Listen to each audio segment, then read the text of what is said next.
wanted to sell toys above board in America and around the world and be a regular toy salesman. You got it. You didn't want to be a spy. Absolutely. Just blew my mind. And, I mean, these guys were coming in and out. We were getting telexes at that time. There was no email. It was telex time back then. We would get telexes that were coded messages, and this fella, Gary Best, would tell me that, oh, by the way, this means one of our guys was just blown away over there, and so this operation had fallen down. I had come in on telephone conversations where he was selling and putting together contractual agreements for 747 aircraft, making as much as $10 million net profit on these guys. You came into a high-level operation. High level, unbelievably high level, because after finally I just said, hey, I got to get out of here. The guy owed me $250,000 that he hadn't paid me yet. I said, pay me up or give my toy company back. And he said, you're out of here. And if you say anything about what you've learned here, you're going to... And what he did, he didn't say anything verbally. He reached in his pocket, his vest pocket, pulled his hand out in the shape of a gun, pointed it towards my forehead, and pulled the trigger of the pretend gun. Wow. Stay there. We got to go to break. You got to finish the story. Then this will be the first of many visits, and then we'll get into the weather weapons, all the other things you've been involved in and covered. Amazing. Amazing. Bob Fletcher's our guest. I'd seen the longevity products work for many others. BobFletcherInvestigations.com is his website. I should add, we have a mutual friend, Emilio Estevez, who actually got Charlie Sheen into, quote, conspiracies. Now, that's who got Charlie into it, and I've met him quite a few times and hung out with him. Great guy, really smart.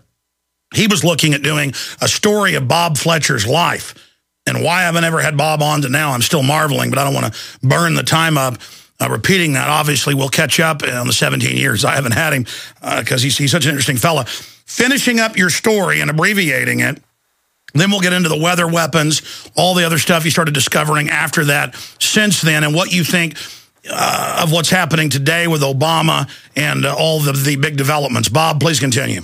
Okay, yes, again, like I say, we have to really kind of compress the front end of this thing in terms of what happened. So here I am. I'm sitting in my own toy company has now been taken over. The contracts are done. This guy technically owns it. He hasn't paid for the agreement yet, so he owes me a lot of money. The bottom line was the things that were going on were just so far over my head, and I was just again, I had done an awful lot in my life prior to this, so I certainly didn't consider myself to be naive. I mean, so much, that's another whole story, too, which included being in the music and record business. For many years, I was an executive with MCA Records. I was the promotion director that introduced Elton John to the United States of America. I was on the road with The Who, I mean, et cetera, et cetera. This was my prior, long before I got involved with my toy manufacturing. So, again, I don't consider myself naive, but as everybody else, I knew nothing about the unbelievable corruption at the highest levels of our country. And I, all of a sudden, was plopped into the middle of it. Now, first I thought, when I just left. I mean, I left with a threat on my life. I said, I'm going to get out of here. I said, but this guy, I'm going after him. He's fooling with the wrong guy. So I get with my lawyer friend right away, a friend of many years, and a lady and her husband who actually used to work for me. And I got with her and I said, spelled out this whole thing, and she said, well, this is, we just go in and file lawsuits against this guy and find out who the heck he is. Well, when I went first to, and again, I have to compress this or we're going to run out of time, I went to, believe it or not, I called the CIA, okay? You can't talk to the CIA. They told me that. I tried to set up an appointment with somebody. And I said, you are the guys that have to look into this. So that was nothing. That went no place at all. Next point, I touched base with the ATF, with the firearms people. I said, this guy, a couple of weeks ago, threw the brochure on my desk, telling me this was something new that we were going to start handling. I thought maybe it was going to be a new toy, and it was a Hellfire missile. This guy was putting together contractual agreements to supply the Hellfire missile to some of the covert operations at that time. He was in the middle of the Iran-Contra stuff. He was assisting General John Singlab, General Heine Adderholt, and General Richard Secord. And believe it or not, I met in my toy factory Bo Wright when he came back from one of his POW adventures. Bo came through the factory. I met Bo, and then, of course, later on, Bo and I end up speaking together on the same platforms, the same speaking engagements, and we became close friends, and he even ended up performing my wedding ceremony with my present wife. Anyhow, that's another whole complex, crazy story. But the bottom line was I left, was unable to get any place with finding out who this guy was, who he really was. Nobody, obviously no cooperation. A year later, approximately 1986, 87, I see the Iran-Contra stuff is starting to be investigated. Senator John Kerry's people investigating. And I'm watching the TV, and I heard a name or two, and I said, these are the guys that were in my toy factory. So I called up, believe it or not, just called straight in, dialed in, and I contacted Senator John Kerry's office, and I said, these people that you said you didn't know who they were, I know who they are. So one thing led to another, and I became involved with the Iran-Contra investigations. I was interviewed as a witness, and I became a federal sworn witness in the Christic Institute's legal action against all of these armed smugglers. You're a brave man, Bob Fletcher, joining us here today, and we'll be right back and get into the latest info with him. We're on the march. Really enjoy the information that we get from folks who've been fighting tyranny 20, 30, 40, 50, 60 years. And Bob Fletcher's been doing it since the mid-1980s when he ran smack dab into it. People that are ignorant who don't look at the info, they sometimes say, are you sure there's a corrupt shadow government? Which now it's out in the open. But are you sure? And it's the things I've seen, the things I've witnessed. Oh, yes, it's real. And, here's Bob Fletcher, the same thing, Iran-Contra witness, all of this. To make a long story short, any other points on that? Then let's get into your journey of then discovering this whole shadow system and where that's led you today. And what is number one on your radar right now, what some of your new investigations are, what you're most concerned about? Well, okay, sure. Let's just kind of, like I said, the front end of this thing is amazing, all the ins and outs and everything, which, by the way, I've done. I'm finalizing a book now, and all I'm going to need to do is get a publisher. That may be a trick. I need to get somebody to help me out on the publishing side, because my book is now finally, down to finished. And I'm talking as of maybe 2 weeks ago.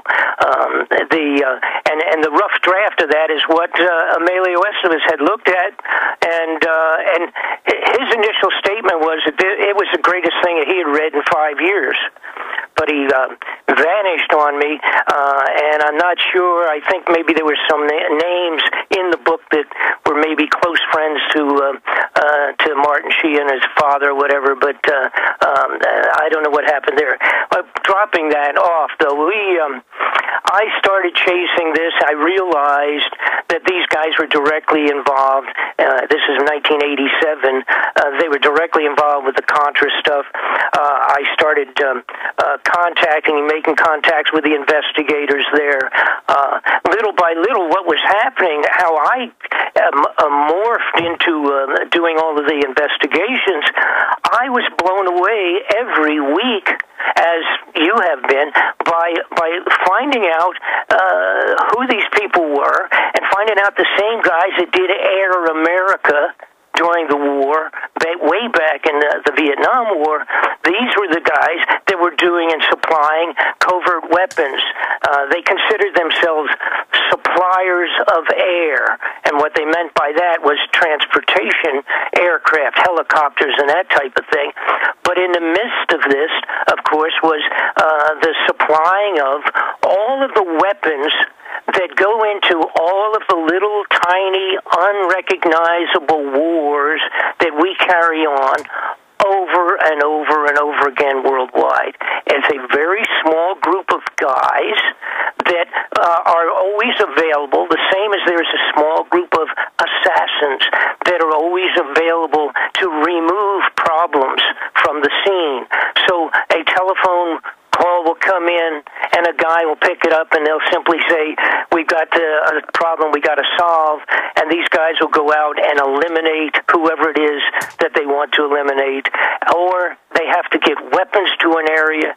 They will call these same specific guys and just say, we're going to start functioning in Angola, and we're going to start functioning here and functioning there, and they set up the necessary secret weapons, etc. And I was finding out on a regular basis that the guys that I dealt with yesterday, that I was chasing, were some of the same guys that I was going to deal with next month, and that they were all interrelated.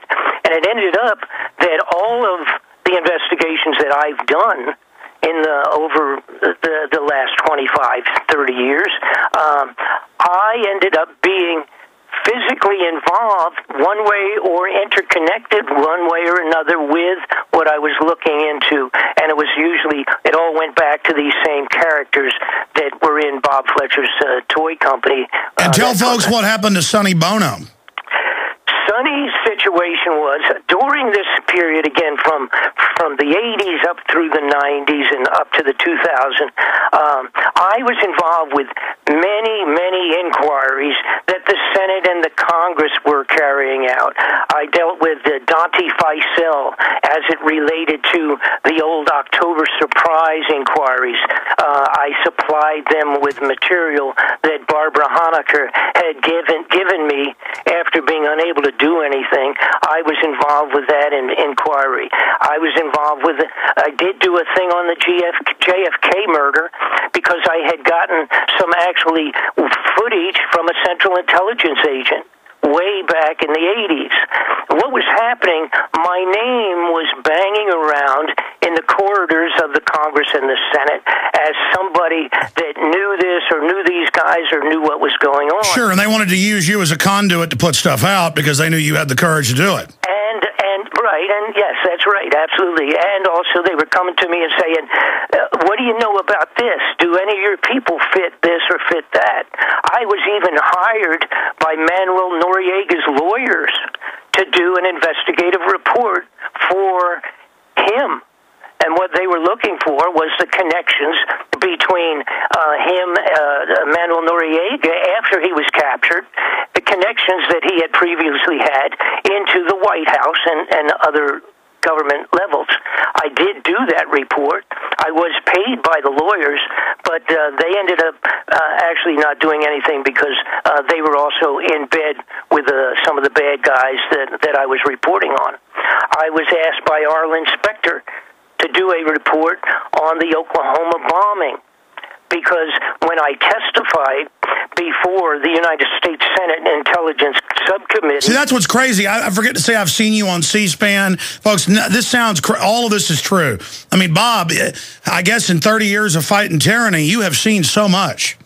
Everything, and like I said, it went from one to another, and they were always some kind of an interrelationship. It was either with an event tied to an event, or people that did A and B were doing C and D. And then sometimes the people who are actually doing the crime have somebody investigating it because they want to have an investigation and look like they were looking into it so they can spin it and then use it against other people, and they're all blackmailing each other. I've had high-level former famous spies and others tell me, generals tell me, Jones, the reason you're alive is because, the system in a way finds it entertaining, and it's almost a way that